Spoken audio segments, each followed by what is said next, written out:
In Dungeons & Dragons 5th edition, the Basilisk is a medium monstrosity, described as a multi-legged reptilian horror whose deadly gaze transforms victims into porous stone. It has an AC of 15 and 52 hit points, with a speed of 20 feet. It has negative stats with the exception of a +3 to strength and a +2 to constitution. They have dark vision up to 60 feet, but have a really terrible passive perception of 9. They have a bite with a +5 to hit that deals 2d6 + 3 piercing damage, a range of 5 to 15, and 2d6 poison damage, a range of 2 to 12, for a grand total of 7 to 27 damage per strike. The Basilisk also has a trait called Petrifying Gaze, in which any creature within 30 feet of it that can see the Basilisk must make a DC 12 Constitution save on their turn. If they fail, they are automatically restrained. Their speed becomes 0, their attacks are at disadvantage, and all attacks against them are at advantage. At the end of their turn, they must make the save again, and if they fail a second time, they are immediately petrified. Any creature that isn't surprised is allowed to avert their gaze from the Basilisk at the beginning of their turn to avoid this trait, but if they look at the Basilisk at any time, they must immediately make the save. In addition, the Basilisk has a weakness. Due to its low intelligence, it sees its own reflection as an enemy creature, and will use its own gaze on itself.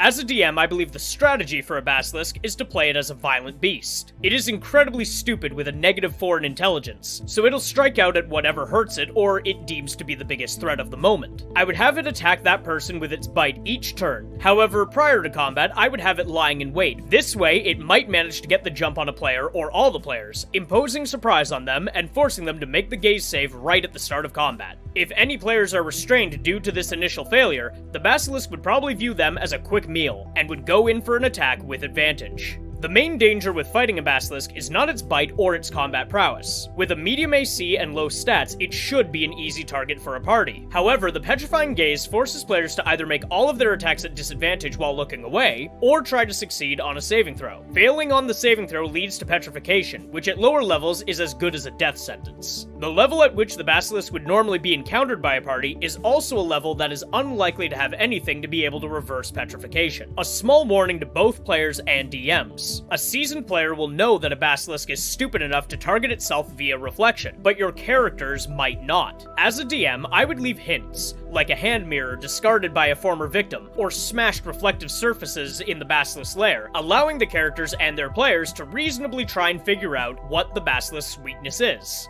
The term Basilisk comes to us from the Greek word basiliskos, which translates roughly to little king, little prince, or little ruler. It is described primarily as a serpentine creature with a crown-shaped crest atop its head. It is said to have been hatched from the egg of a snake or a toad, incubated by a cockerel, otherwise known as a chicken. One of the first writings that mentions the Basilisk comes to us from our old friend Pliny the Elder. In his description of the Catobalpas, he mentions the Basilisk almost in passing. He states that there is the same power in the serpent called the Basilisk. It is produced by the province of Cyrene, being not more than 12 fingers in length. It has a white spot on the head, strongly resembling a sort of diadem. It destroys all shrubs, not only by contact, but even those it has breathed upon. He goes on to say that the breath of a Basilisk, as well as its gaze, can kill people instantly, but that certain types of weasels are able to burrow into the nest and kill the creature. Other scholars of the time talk about the Basilisk as the king of snakes, due to the crown-shaped head and its quote-unquote killing gaze and petrifying breath. The Basilisk was also linked to alchemy, in that some alchemists claimed that infusions of its blood or ashes could turn certain items into gold. Modern-day historians and scholars believe that the Basilisk descriptions might have originally been lifted from early descriptions of the cobra. Cobras are a snake that are able to sit upright, and the king cobra has a crown-like symbol on its head. Some spitting cobras are able to spit venom into the eyes of their prey, and it could be that different species were confused with king cobras, leading to the Basilisk of lore. Mongooses are typically used to hunt cobras, and are their natural predator, which might also explain the Basilisk's weakness to a strange weasel, as stated by Pliny the Elder. When comparing the myth to the creature, we find that many of the abilities are lifted straight from the legend. The petrifying breath or killing gaze is combined into the trait on the creature, and the venom is rolled into its bite. Like the Basilisk of myth, this creature truly is the king of snakes, and is much more powerful than its lesser counterpart, the cockatrice.